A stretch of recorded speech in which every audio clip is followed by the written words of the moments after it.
named their Orion spacecraft Integrity during a news conference September 24th, 2025. The name Integrity embodies the foundation of trust, respect, candor, and humility across the crew and the many engineers, technicians, scientists, planners, and dreamers required for mission success. They said this name is also a nod to the extensive integrated effort from the more than 300,000 spacecraft components to the thousands of people across the world that must come together to venture to the moon and back, inspire the world, and set the course for a long-term presence at the moon. The crew also said that integrity is rooted in a shared core value of NASA, the agency's astronaut office, and the CSA, the Canadian Space Agency.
And the CSA, the Canadian Space Agency.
We are 5 days, 1 hour, and 38 minutes mission elapsed time into Artemis II.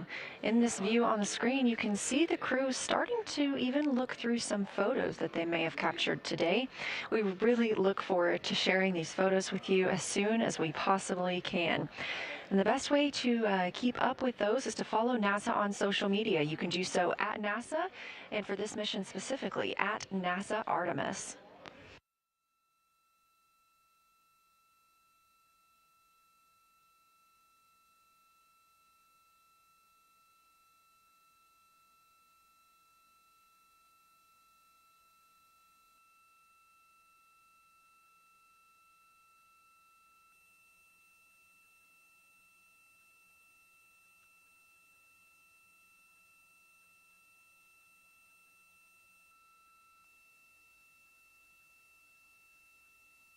Again, we are in a forward link LOS, or forward link loss of signal with the crew, meaning that we're not able to communicate or send any commands to them right now as they were. This is a tracked event that occurs at times, but they could still provide communications down here to us, and we are obviously still receiving their video and their data.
Houston integrity in the blind. High priority PAO activities on Reid's timeline are on PCD1 in a folder imagery for downlink, and then high priority standby imagery for downlink, and then lunar flyby for PAO, and then high priority PAO. Thank you.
This is Artemis Mission Control. You heard Reid Weisman, commander of the Artemis II mission aboard Orion, make a call in the blind. This means he knows we cannot call back and that he knows we may not receive his call. However, we have good communications with the spacecraft. They just cannot hear from us right now due to a forward link loss of signal. Again, we were tracking that this would occur, and we will regain that momentarily. But that call that came down from Weisman mentioned some imagery, so we are very much looking forward to getting pictures taken from the moon today. Again, to see those images, make sure you follow NASA on our social media at NASA and at NASA Artemis.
The view on your screen right now is an animation.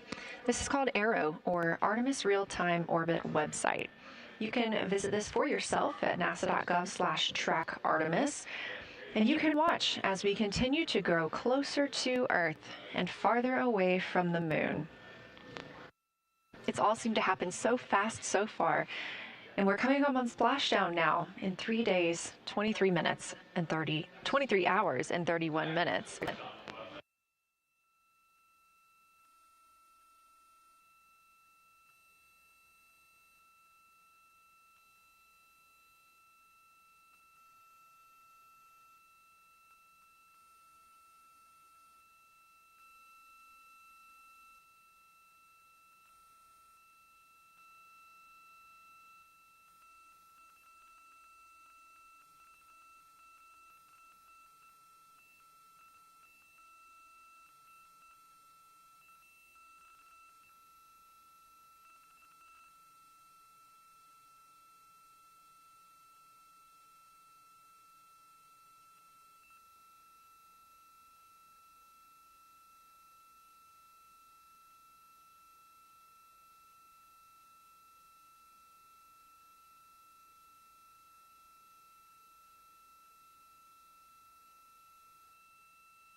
This is Artemis Mission Control. We are in a forward link LOS with the spacecraft. We're not able to send commands or communications to them right now. However, they could send them to us, and we do get spacecraft data. This is tracked as we are on the Deep Space Network. This is the network that we use to communicate with the spacecraft now that we are so far from Earth, over 252,000 miles. We are still in our lunar flyby coverage. The crew still have a very important and very exciting flyby milestone coming up when they will see a solar eclipse from the moon, the first humans to ever do so.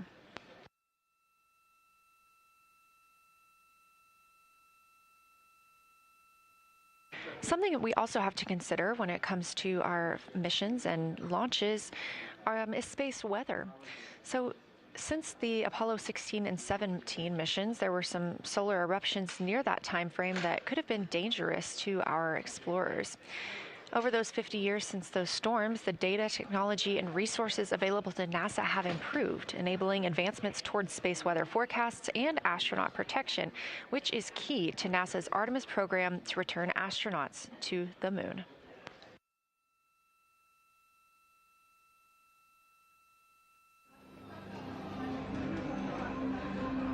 Across our planet, billions of people depend on the invisible networks that connect us to space. Every day, those networks are at the mercy of our temperamental sun and the space weather that it unleashes across our solar system. That's why NASA's Space Weather Program tracks solar storms from the moment they erupt, modeling their paths, anticipating their impacts, and leading the research that the world's industries rely on. NASA's space weather research and modeling is driven by the needs of society and enables critical decision-making that equips pilots to reroute around high radiation areas, farmers to adjust GPS-based precision planting and harvesting plans, and power grid operators to mitigate the impacts of potential surges. For those exploring other worlds, NASA provides 24/7 space weather monitoring for Artemis crews at the moon and future Mars astronauts who may be exposed to dangerous levels of radiation during solar storms. Whether you're a pilot or a passenger, a farmer or a consumer, a power grid operator or energy customer, a satellite controller or GPS user, space weather impacts us all.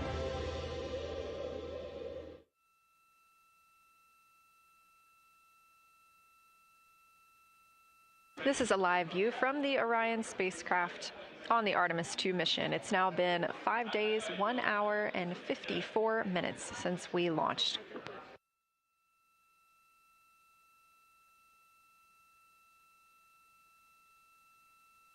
We are still in our flyby coverage, and the crew is on a short break right now as we have changed the attitude of the spacecraft to help charge the batteries aboard. We use the solar arrays to gather energy from the sun and store it in the batteries. That way, when we are not in the sunlight, we have those batteries to continue powering Orion. Now, we're doing so because the Artemis astronauts are about to experience a solar eclipse from their capsule.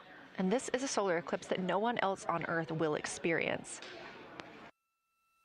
This eclipse is about 54 minutes, and to the astronauts, it'll look a lot like a total solar eclipse on Earth, except the moon is going to be huge compared to the sun, unlike when you watch one on Earth and the moon and the sun appear about the same size in the sky.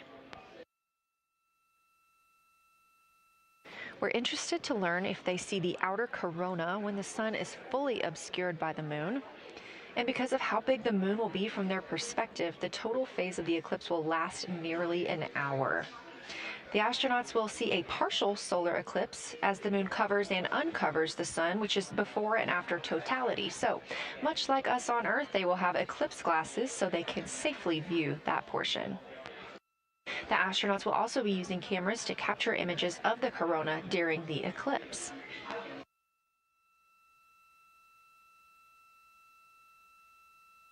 There also may be some other planets visible during the eclipse, including Venus, Saturn, Mars, and Mercury.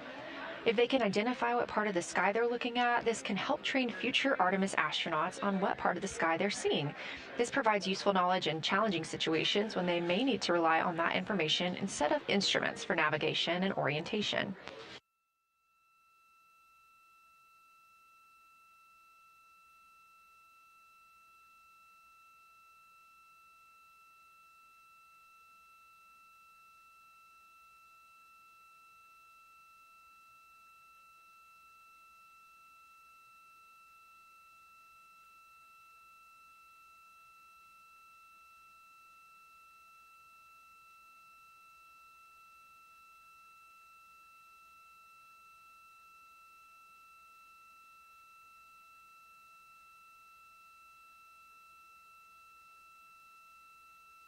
Confirmation from teams here in the ground that we have reached the eclipse attitude, meaning Orion is in the proper position to observe it.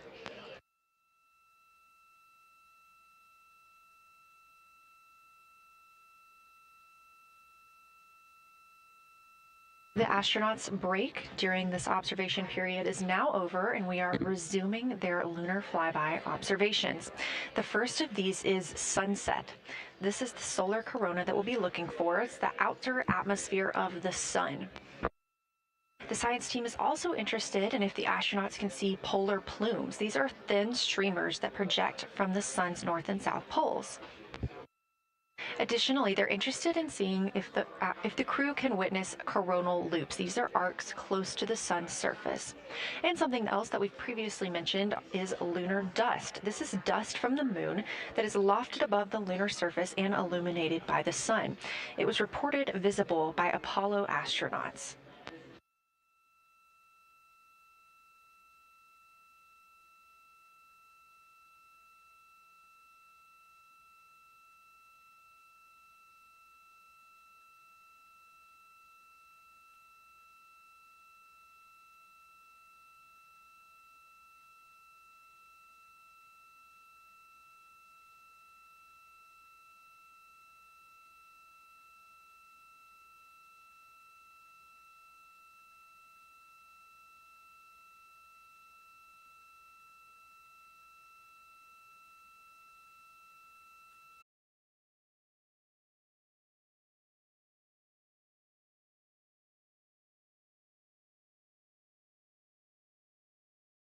Busier and filter in and out as we are stepping through a hand